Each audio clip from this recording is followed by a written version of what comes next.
സ്വർണ്ണപ്പാളി വിവാദത്തിൽ പ്രതിപക്ഷം പ്രതിഷേധം ശക്തമായി തുടരുന്ന സാഹചര്യത്തിൽ നിയമസഭ തുടർച്ചയായി മൂന്നാം ദിവസവും പ്രക്ഷുബ്ധം. ഭരണ പ്രതിപക്ഷാംഗങ്ങൾ തമ്മിൽ ഉന്തും തള്ളും ഉണ്ടായതിനെ തുടർന്ന് പ്രതിപക്ഷം സഭ ബഹിഷ്കരിച്ചു. ദേവസ്വം മന്ത്രി രാജിവെക്കുകയും ദേവസ്വം അംഗങ്ങളെ പുറത്താക്കുകയും ചെയ്യും വരെ സഭാ നടപടികളുമായി നിസ്സഹരിക്കാനാണ് തീരുമാനമെന്ന് പ്രതിപക്ഷ നേതാവ് വി.ഡി. സതീശൻ പറഞ്ഞു. ശരിയായ രീതിയിൽ നോട്ടീസ് നൽകി വിഷയം അവതരിപ്പിക്കുന്നതിനു പകരം പ്രതിപക്ഷം എന്തുകൊണ്ടാണ് ഇത്തരം സമീപനം സ്വീകരിക്കുന്നതെന്ന് പാർലമെന്ററി കാര്യമന്ത്രി എം.പി. രാജേഷ് ചോദിച്ചു. ഇന്നലെ ഗ്യാലറിയിലെത്തിയ സ്കൂൾ കുട്ടികൾ കണ്ടത് സ്പീക്കറെ തടസ്സപ്പെടുത്തുന്നതാണെന്നും ഇത്തരം ജനാധിപത്യമാണോ കുട്ടികൾ പഠിക്കേണ്ടതെന്നും സ്പീക്കർ ചോദിച്ചു. തന്റെ ചിത്രവും പ്ലക്കാർഡിൽ കാണുന്നുണ്ടെന്നും യഥാർത്ഥത്തിൽ നാഷണൽ ഹെറാൾഡ് കേസുമായി ബന്ധപ്പെട്ട് ബഡാ ചോറിയെ പറ്റിയാണ് ഇവിടെ ചർച്ച ചെയ്യേണ്ടതെന്നും വിദ്യാഭ്യാസ മന്ത്രി വി. ശിവൻകുട്ടി പരിഹസിച്ചു. അതേസമയം നടുത്തളത്തിലിറങ്ങിയ പ്രതിപക്ഷം സ്പീക്കർക്ക് മുന്നിൽ ബാനർ ഉയർത്തി മുദ്രാവാക്യം വിളിച്ച് പ്രതിഷേധം തുടർന്നു. സ്പീക്കറുടെ കസാരയ്ക്ക് മുന്നിൽ നിരന്ന വാച്ച് ആൻഡ് ഗാർഡും പ്രതിപക്ഷ അംഗങ്ങളും തമ്മിൽ ഉന്തും തള്ളുമുണ്ടായി. വാച്ച് ആൻഡ് ഗാർഡിനെ പ്രതിപക്ഷ അംഗങ്ങൾ അടിക്കുകയാണെന്ന് പറഞ്ഞ് മന്ത്രി വി. ശിവൻകുട്ടിയും കടകംപള്ളി സുരേന്ദ്രനും രോഷാകുലനായി എഴുന്നേറ്റു. റോജിയെ സഭയിൽ നിന്ന് പുറത്താക്കണമെന്ന് ശിവൻകുട്ടി ആവശ്യപ്പെട്ടു. ഭരണപക്ഷാംഗങ്ങളും പ്രതിഷേധവുമായി നടുത്തളത്തിലേക്ക് ഇറങ്ങിയതോടെ ഇരുവിഭാഗവും തമ്മിൽ ഉന്തും തള്ളുമുണ്ടായി. ഇതോടെ സഭാ നടപടികൾ നിർത്തിവെക്കുന്നതായി സ്പീക്കർ അറിയിച്ചു. സഭാ നടപടികൾ സുഗമമായി നടത്തുന്നത് സംബന്ധിച്ച് ചർച്ച ചെയ്യാൻ സ്പീക്കർ എ.എൻ. ഷംസീർ രാവിലെ 8:30 കക്ഷി നേതാക്കളെ ക്ഷണിച്ചുവെങ്കിലും പ്രതിപക്ഷം പങ്കെടുത്തില്ല. മുഖ്യമന്ത്രി ഉൾപ്പെടെ കക്ഷി നേതാക്കൾ എത്തിയെങ്കിലും പ്രതിപക്ഷം ബഹിഷ്കരിക്കുകയായിരുന്നു.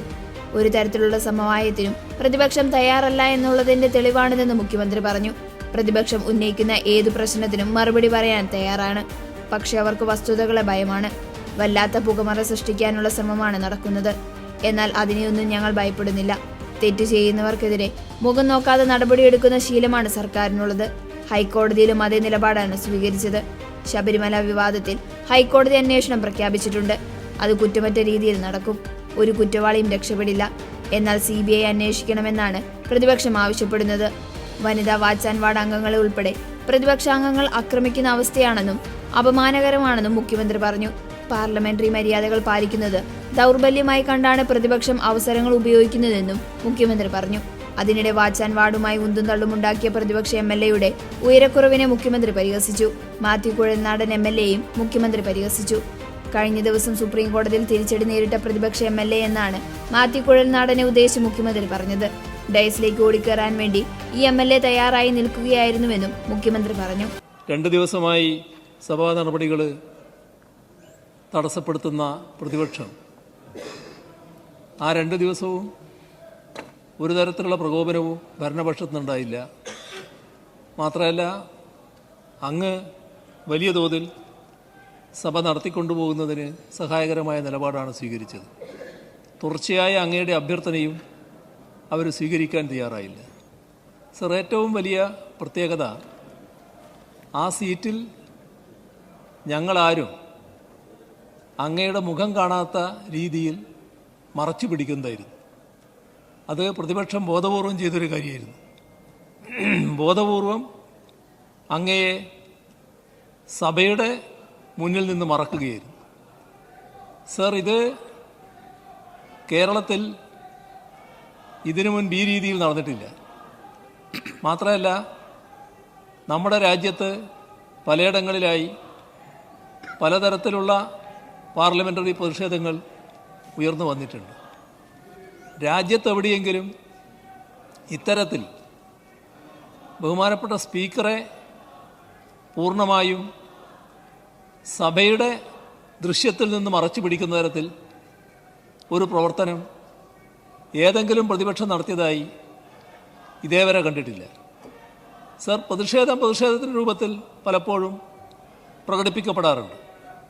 പക്ഷെ അതിൽ നിന്നെല്ലാം വേറിട്ട് നടപടികൾ സ്വീകരിച്ചപ്പോൾ അങ്ങ് അതിൽ കൈക്കൊണ്ട രീതി അവരുമായി ചർച്ച ചെയ്ത് സമവായം ഉണ്ടാക്കാൻ കഴിയുമോ എന്നൊരു ശ്രമമാണ്. അതിൻ്റെ ഭാഗമായിരിക്കാം ഇന്ന് കാലത്ത് 8:30 ഞങ്ങളെ എല്ലാവരെയും അങ്ങ് വിളിച്ചത്. സർ, 8:30 ഞങ്ങൾ ഭരണപക്ഷത്തുള്ള കക്ഷി നേതാക്കളെല്ലാം അങ്ങയുടെ അറിയിപ്പനുസരിച്ച് അവിടെ എത്തിച്ചേർന്നു. അവിടെ എത്തിയപ്പോഴാണ് പ്രതിപക്ഷത്തെ കാണാത്തത്. അങ്ങ് എന്താണ് അവരെത്താത്തത് എന്ന് അന്വേഷിച്ചപ്പോൾ അങ്ങയുടെ ഓഫീസിൽ നിന്ന് പ്രതിപക്ഷ നേതാവിനെ ബന്ധപ്പെടുന്ന നിലയുണ്ടായി. അപ്പോഴാണ് ഞങ്ങൾ പങ്കെടുക്കുന്നില്ല, ബഹിഷ്കരിക്കുന്നു എന്ന് പറയുന്നത്. സർ, അത് വ്യക്തമായ സന്ദേശമാണ്. ഒരു തരത്തിലുള്ള സമവായത്തിനും തയ്യാറല്ല.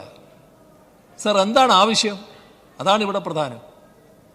ഈ സഭയിൽ 2 ദിവസം ഈ തരത്തിൽ സഭാ നടപടികളാകെ ചോദ്യോത്തരവേളയടക്കം സ്തംഭിപ്പിച്ചുകൊണ്ടുള്ള പ്രതിഷേധം പ്രതിപക്ഷത്തു നിന്ന് ഉയർത്തുമ്പോൾ എന്താണ് അവരുടെ ആവശ്യം?